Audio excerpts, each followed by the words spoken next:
You're listening to Inside Outside Innovation, Episode 76. Tom Rideout, formerly with AAA, is now with Blue Rocket, which specializes in digital product design and development. Tom is also speaking at the Back End of Innovation conference happening this week in Orlando, Florida. We invited him on the show to share about something we haven't addressed much: coordinating and engaging with boards of executives. Tom shared an exciting example of how to get them involved, and he also dived into how he was able to boast a 4-to-1 ROI ratio after his time at AAA.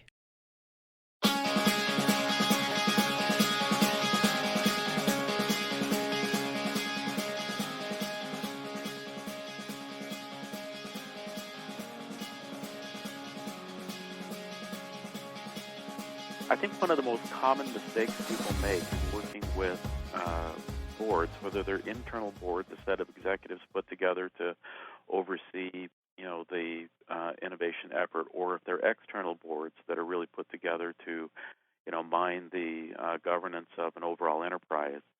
I think the most common mistake there is treating them as a group of auditors or critics who need to be pleased.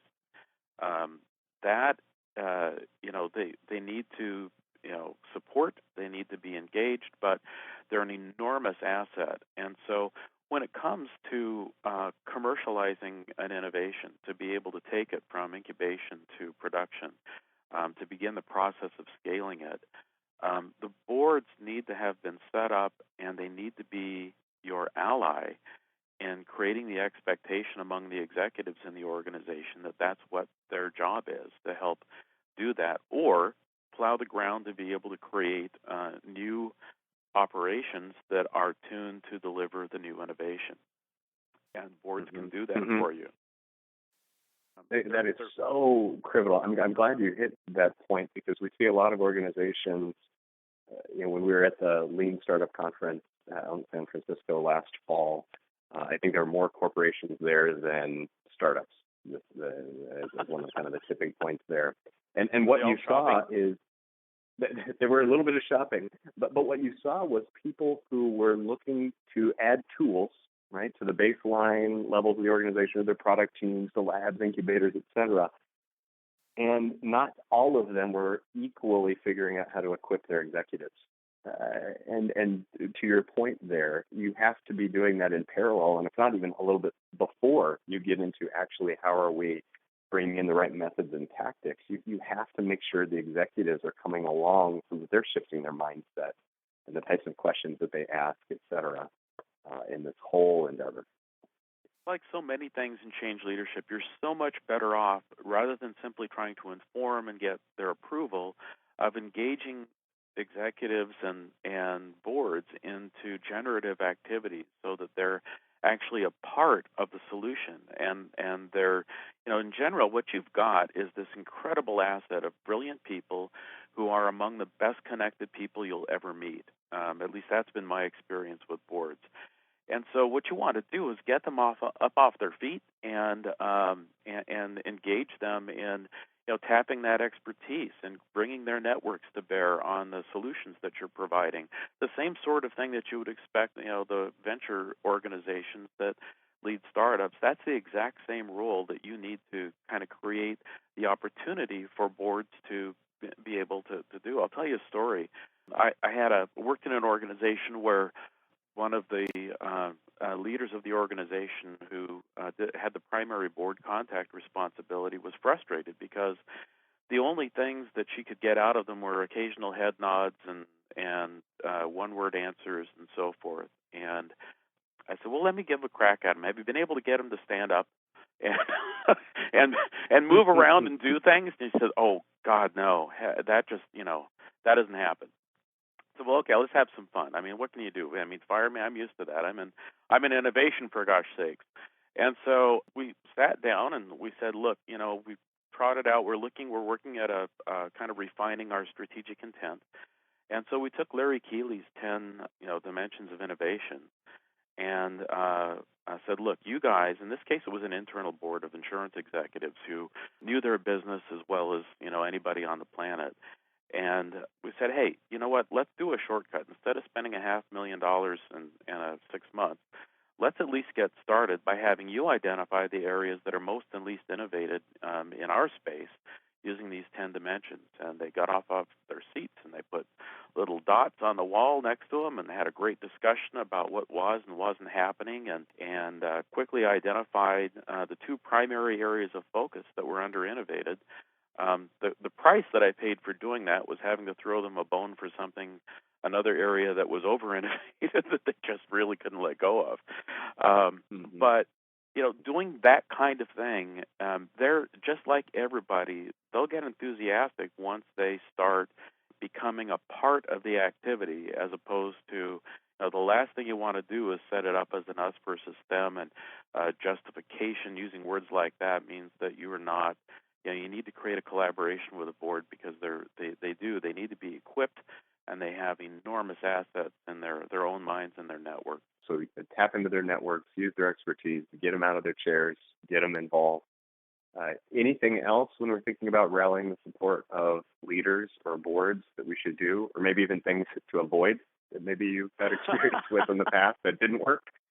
Well, one of the challenges that, so let me tell you something about most boards, particularly the external boards.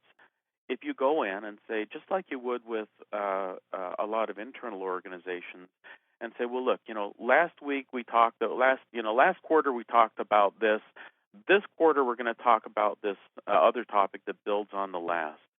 That's an unrealistic structure for most external boards, and the reason is that they only really have an opportunity to turn their mind to what you're doing on about a quarterly basis. And so you have two avenues available to you you can't pick up as if the conversation had just stopped yesterday.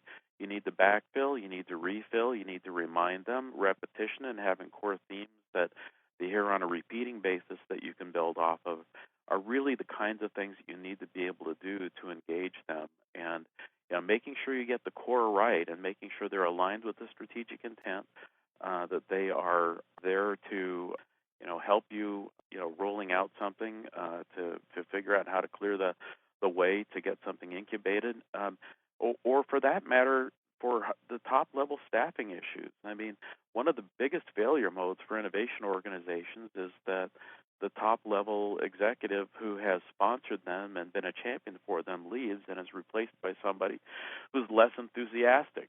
Well, guess who's responsible for helping to replace those people? It's the board. And so what you need to do is develop their understanding of the importance of that role, what it fulfills, and should that event occur, that you've already got them, understanding how to set objectives for innovation, how to measure progress against those sorts of things, so that you're not immediately brought back and snapped back into an operational mode. After wrapping up their discussion about executive boards, Tom and Josh shifted to talk about the phenomenal ROI ratio Tom garnered at AAA. If you are at all familiar with calculating ROI, you know how complex it can be, so Tom gave a step-by-step on how he did it with his team. Before I say too much about that, I will tell you I do have a rule of thumb, you better answer this question before you invest too much in your financial models associated with innovation programs. And that is that if somebody is asking an innovation group for detailed, well-justified financial models similar to what you would use on an operating business, they are probably really not asking for a financial model. In my experience, they're most likely actually expressing their lack of support for the concept of the innovation work, but they're basically, as often as not, that's used as an obstacle to either slow down organizations or to attempt to prove something that they believe to be true but don't have any data to support. And so always proceed in financial analyses with great caution. Clayton Christensen had a nice article with he and a couple of his colleagues about how traditional financial analysis kills innovation because you're applying, there's so many unknowns if you're actually doing something that's relatively new that you can't apply the same types of models to in the early going to those sort of models. As they refine and as you test and as you start to answer some of the questions as you might through a discovery-driven planning type of process, then you can begin to morph your financial models to be something that's more familiar. But so let me kind of dial back to the first part of your question, and then we'll return to those ideas and how we did the financial modeling. So the ideas actually came from a series of work that were done on industry analysis, a lot of customer visits, rapid ethnography, spending time with consumers and understanding how they think about the things that are of interest to them. In this case, in AAA, it was looking at understanding, their feelings about vehicle ownership, about taking vehicles to shops, about insurance, about all of the things that have to do with the broad AAA experience. And to be really blunt, the initial effort in that area was really an innovation group that was focused on generating good ideas, but and doing some market testing, but not doing a lot of the execution. And that group was headed for trouble. And the reality is, if you look through that work, which I did, and we extended it where we felt there were gaps, we kept getting the same answers about what the priorities were to consumers. And so we just said, well, let's focus our effort now on delivering on those things rather than getting the same answer or refine the answer about how best to deliver to that need, as opposed to continuing to say, hey, we ought to be doing something here. And this is there's some great models for doing innovation, but I will tell you, most of them stop at the point that you actually start to commercialize a product. But things are completely different in that space. Mm-hmm. So that's where the ideas came from. It was primarily driven by consumer research and by research and participants in the business system and things that worked for them and didn't work for them, and how to engage them to be people who would win by playing with us. And we then started knocking them off, one product at a time, and learning from each. They all had three of the four were related, and being in the automotive space. The fourth was a travel related product. And so that's where the ideas came from. They were all market tested, went through extensive kind of early work and morphing and changing based on what we learned. And then that takes us to the question of the financial modeling itself. And what we did was we tried to answer the question, what would have to be true for this product to be successful? And we did that in financial terms about what does the cost structure have to look like, what does the revenue structure have to look like, and so forth, and use that to kind of build out the core elements of a financial model to do that. However, because to interrupt you there, were you just at that point there? Were you doing it precisely, or you're like magnitude-wise? We need to be at these particular levels. Yeah, so we're it's hard because let's say there are 5 variables and different combinations of them with different values for them could constitute success. And so what you have to do is then successively refine it by getting data from the market, by taking things out and testing them and saying, well, how much can we dial this in? Is there data from another business that we can use that's looking at the same spot and see if we can't find a way to refine it? However, the people who really wanted this information, though, were it wasn't the board that was after this. They find it very reassuring to hear that. They want to know that you've collaborated with businesses to get that information. But it was really the people in the businesses who were concerned about moving from incubation to operations.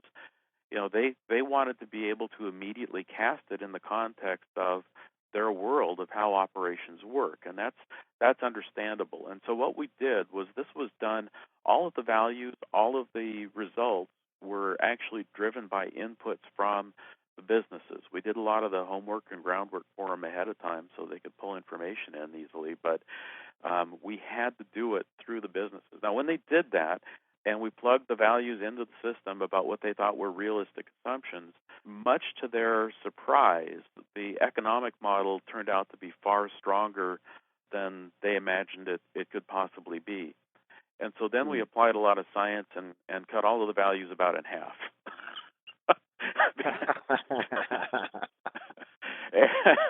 And they still remain profitable, but it left a lot of people scratching their heads saying, but that's not the answer I was expecting. I thought we were doing this. And the context was kind of important here, which is that this was looking at, the initial work was to look at about the 5-year profitability.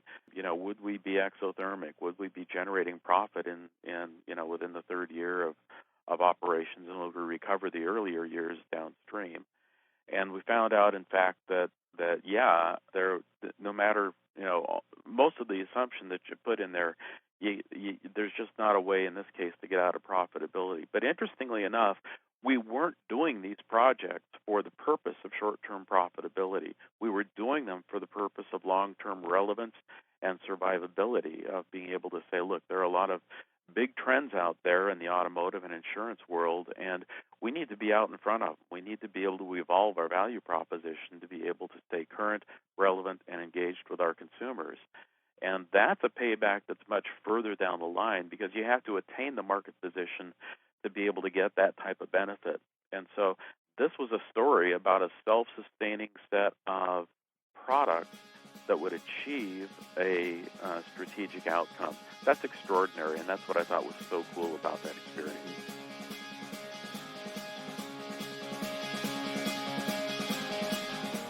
That's the end of another episode of Inside Outside Innovation. Thanks for joining us. You can find Tom's contact info in the show notes. If you want to learn more about the team behind the podcast here at Econic, go to insideoutside.io or on Twitter at the IO Podcast. Until next time, go out and innovate.